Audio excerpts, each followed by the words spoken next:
ओम नमः शिवाय. नमस्कार सगळ्यांना. मी कविता नेहरे आणि तुमचं सगळ्यांचं स्वागत करते अन्नपूर्णा बाय कविता नेहरे या यूट्यूब चॅनलवर.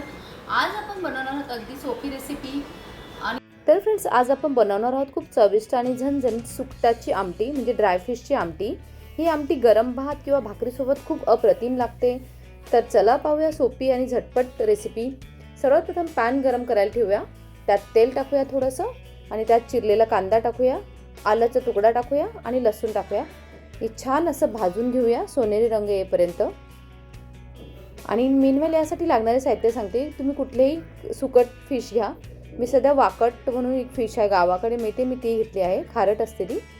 कांदे घेतले, आलं, धना, खुरसणी, काळे तीळ, पांढरे तीळ, सुक्या लाल मिरच्या, किसलेलं खोबरं आणि हळद, चवीनुसार मीठ, तेल, पाणी आवश्यकतेनुसार.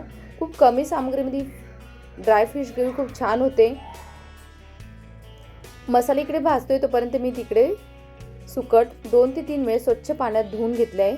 10 मिनिटं कोमट पाण्यात भिजत ठेवा, म्हणजे त्यातला वास, उग्र वास निघून जातो. काही टिप्स आहे. सुकट खारट असेल तर 10 ते 15 मिनिटं कोमट पाण्यात भिजवून वापरा. त्याचा खारटपणा जो जास्त असतो तो निघून जातो. मसाला भाजताना खोबरं लालसर भाजले तर चव, रंग खूप छान येतो. आमटीला थोडी आंबट चव हवी असेल तर कोकम किंवा चिंच कोळ घालू शकतात. आपण याच्यात धणे ॲड करूया. आपला कांदा छान सोनेरी रंग गुलाबी होईपर्यंत भाजला आहे आणि याच्यामध्ये आपण धणे आणि खोबरं टाकून तेही छान असं भाजून घेऊया. छान हा मसाला भाजून घ्यायचा. छान सोनेरी रंग येईपर्यंत भाजला खोबऱ्याने. याच्यामध्ये काळे तीळ म्हणजे खुरसणी ही टाकूया. तेही छान अशी भाजून घेऊया. आणि जर तुम्हाला मसाला चांगला भाजला की चव खूप छान येते. कांदा आणि खोबरं लालसर होईपर्यंत भाजले तर आमटीचा रंग आणि चव दोन्ही छान येतात. ही खुरसणी टाकून तुम्ही नक्की करा, खूप छान लागते याची टेस्ट. तिखटपणा जास्त हवा असेल तर 1 ते 2 लाल मिरच्या घाला. यामध्ये मी व्हाईट तिळे टाकले आहे, तेही छान भाजून घ्यायचं.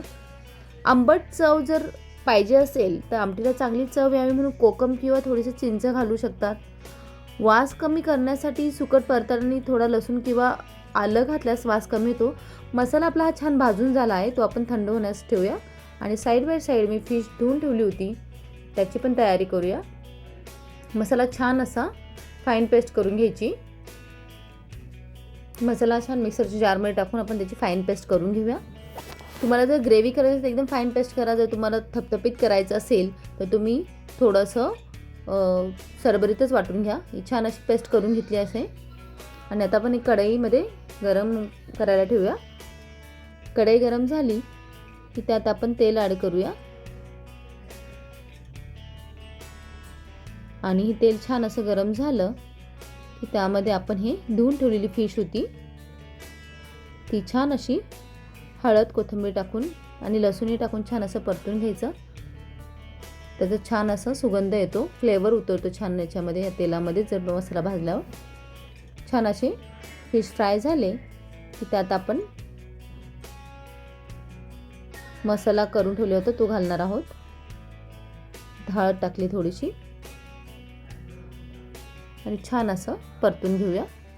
खूप कमी सामग्रीमध्ये आणि झटपट होणारी रेसिपी आणि खूप टेस्टी लागते. नक्की ट्राय करा. आणि ड्रायफिश हा प्रोटीनचा चांगला स्रोत आहे. सुकटामध्ये भरपूर प्रोटीन असते, त्यामुळे शरीराची ताकद वाढते आणि स्नायू मजबूत होतात.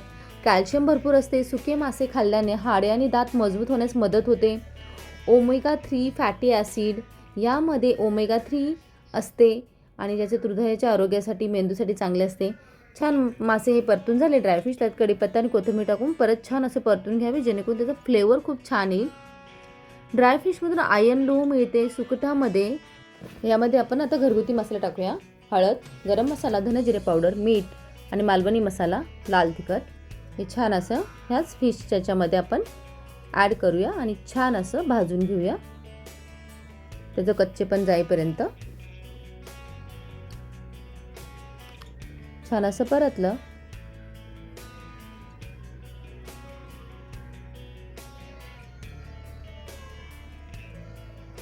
हा दळलेला मसाला आपण फाईन पेस्ट केली होती ती ॲड करूया त्याच्यामध्ये आणि छान असं मिक्स करून घेऊया.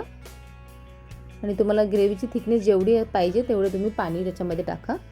पाणी शक्यतो गरमच वापरा, मी नेहमी सांगते, जेणेकरून भाजीची टेस्ट तशीच येते. आणि याच्यात आपण एक चिरलेला बटाटाही टाकूया, त्याची चव खूप छान लागते. ऑप्शनल आहे पण नक्की ट्राय करून बघा. याच्यात तुम्ही एक वांगं पण टाकू शकतात, खूप छान चव येते.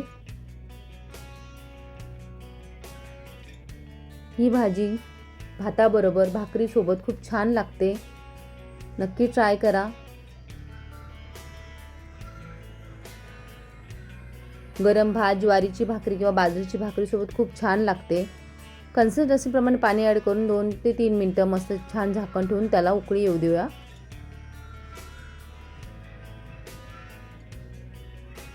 सुकट परताने थोडा लसूण घातला तर छान सुगंध येतो, नक्की ट्राय करून बघा. जर तुम्हाला अजून अशा कोकणी किंवा गावठी रेसिपी पाहिजे असेल गावाकडच्या तर व्हिडिओला लाईक करा. तुमच्या घरी सुकटची आमटी कशासोबत खातात, भाकरी किंवा भात, कमेंट्समध्ये नक्की सांगा. छान असं भाजून झाल्यानंतर आपण त्यात पाणी ॲड करूया गरम. जर आमटी जास्त घट्ट वाटली तर थोडेसे गरम पाणी आणखीन घालू शकतात. उकळी द्या आणि ही अशी आपली आमटी 7 ते 8 मिनिटांमध्ये तयार होते अगदी. ही रेसिपी नक्की करून बघा आणि कशी झाली ते कमेंट्समध्ये नक्की सांगा. आणि मी त्याचे बेनिफिट्सही सांगते. ड्राय फिशमध्ये किंवा फिशमध्ये ओमेगा 3 फॅटी ॲसिड असल्यामुळे जे हृदयाच्या आरोग्यासाठी आणि मेंदूसाठी चांगले आहे. आणि हो, मी नेहमी बोलते, जेवण बनवणं ही एक पोट भरण्याची गोष्ट नसून ती एक कला आहे आणि हीच कला तुम्ही सगळ्यांनी जपावी. म्हणून मी तुमच्यासाठी घेऊन येते अगदी घरगुती सामग्रीमध्ये रेसिपी. तर हा व्हिडिओ शेवटपर्यंत नक्की. सुकट फिश खाल्ल्याने शरीराला चांगली ऊर्जा मिळते, थकवा कमी होतो, पचायला हलके असते. योग्य प्रकारे शिजवलेले सुकट पचनासाठीही चांगले असते. ही आपली अशी छान झणझणीत रेसिपी तयार आहे, सुकट रस्सा. आणि काही महत्त्वाचे टिप्स आहेत. सुकट खूप खारट असते, त्यामुळे वापरण्यापूर्वी पाण्यात धुवा. जास्त प्रमाणात खाऊ नका, मध्यम प्रमाणात खाणे चांगले आहे. ही अशी आपली रेसिपी तयार आहे, नक्की ट्राय करा आणि मला सांगा कशी झाली ती.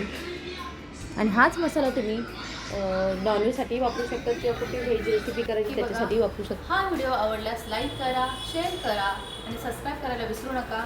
सबस्क्राईब केलं असेल तर बेल आयकॉनवरती नक्की प्रेस करा, जेणेकरून माझा नवीन व्हिडिओ अपलोड केल्यास तुम्हाला नोटिफिकेशन लगेच येईल. पुन्हा भेटूया एक नवीन रेसिपीसोबत. तोपर्यंत धन्यवाद.